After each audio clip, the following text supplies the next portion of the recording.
बच्चों, आज का जो टॉपिक है क्लास 12 लिमिट, जो आज का टॉपिक है कैलकुलस का, ये पहला टॉपिक है, स्टार्टिंग है कैलकुलस की लिमिट। देखिए, लिमिट में 3 चैप्टर होता है, लिमिट 1, लिमिट 2, लिमिट 3। लिमिट 1 तो बेसिक है, इंट्रोडक्शन है, जो कि क्लास 11th में भी आपने लिमिट पढ़ा है। और लिमिट 2 में कंटिन्यूटी एंड डिफरेंशियबिलिटी, ये 2 टॉपिक आता है, कंटिन्यूटी एंड डिफरेंशियबिलिटी।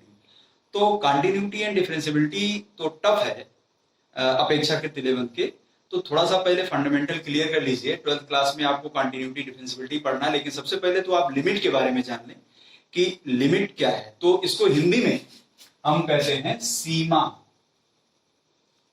क्या कहते हैं इसको? सीमा। तो सबसे पहले तो आप ये नोट कर लें कि आपका टॉपिक आज का है लिमिट, जिस पर कि हमारा ये वीडियो है। तो लिमिट में सबसे पहले आपको एक चीज ये ध्यान देना है, फर्स्ट पॉइंट कि इफ x टेंड्स a, क्या लिखा है ये? Tends, TENDS, x tends a। If x tends a, then f of x tends m। क्या पढ़ेंगे इसको? If x tends a, then f of x tends m। It means यदि x a की ओर जा रहा है, टेंड्स का मतलब होता है कि ओर जा रहा है, a पर पहुंचा नहीं, a की ओर जा रहा है।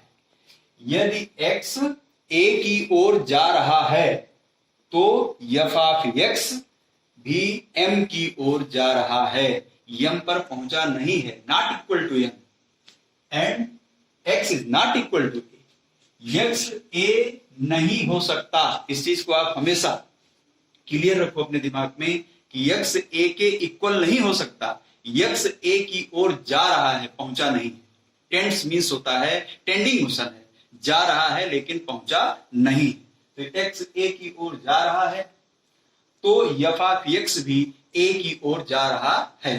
तो इस चीज को पहले नोट कर लीजिए, कॉपी में आप अपना नोट करिए कि if x tends a, then f of x tends m। if x tends a, then f of x tends m। इसका मतलब x a की ओर अगर जा रहा है तो f of x m की ओर जा रहा है। ये बेसिक चीजें हैं जो लिमिट्स में पहली चीज है। अब देखिए, x a की ओर जा रहा है तो ये आपका x एक्सिस है और ये है y एक्सिस। सपोज करिए कि यहां पर a पॉइंट है, x अगर a की ओर जा रहा है तो a पॉइंट कहां लाई करेगा? x एक्सिस पर।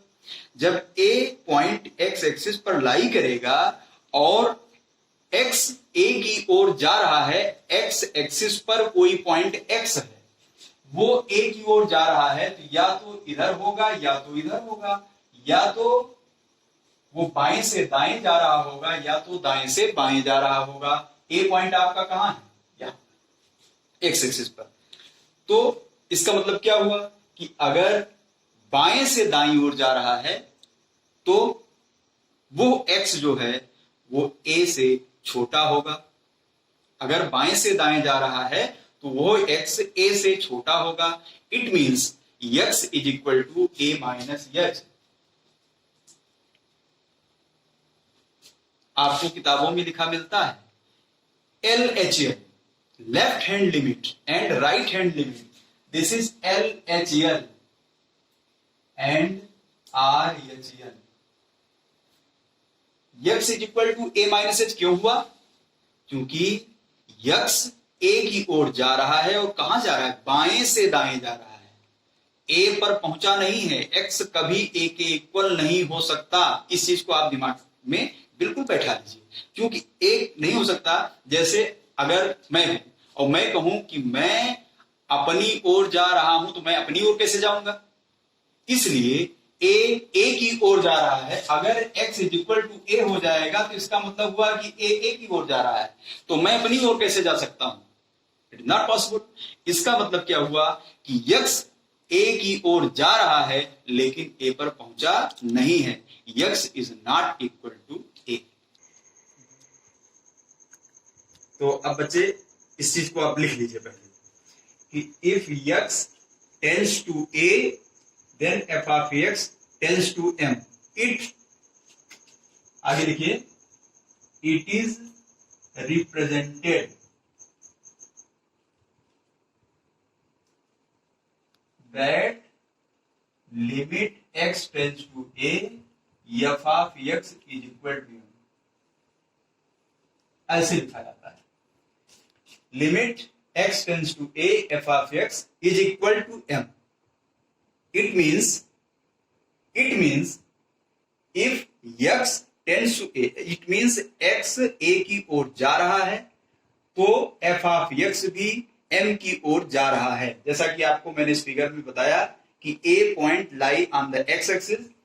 जब x एक्सिस पर a पॉइंट लाई है और x एक ऐसा बिंदु है जो a बिंदु की ओर जा रहा है लेकिन a पर पहुंचा नहीं है, और वो बाएं से दाएं जा सकता है या दाएं से बाएं जा सकता है। अगर कोई बिंदु जो x अक्ष पर लिया जा रहा है वो a से बड़ा होगा तो जाहिर सी बात है कि वो दाएं से बाएं चलेगा, और अगर x पर लिया गया बिंदु a से छोटा होगा तो जाहिर है कि जब उसे a की ओर जाना है तो बाएं से दाएं चलेगा। तो लेफ्ट हैंड लिमिट का मतलब हुआ कि x बाएं से दाएं चल रहा है a की ओर जब जा रहा है, और RHL राइट हैंड लिमिट का मतलब हुआ कि दाएं से बाएं ओर आ रहा है लेकिन a पर पहुंचा नहीं है।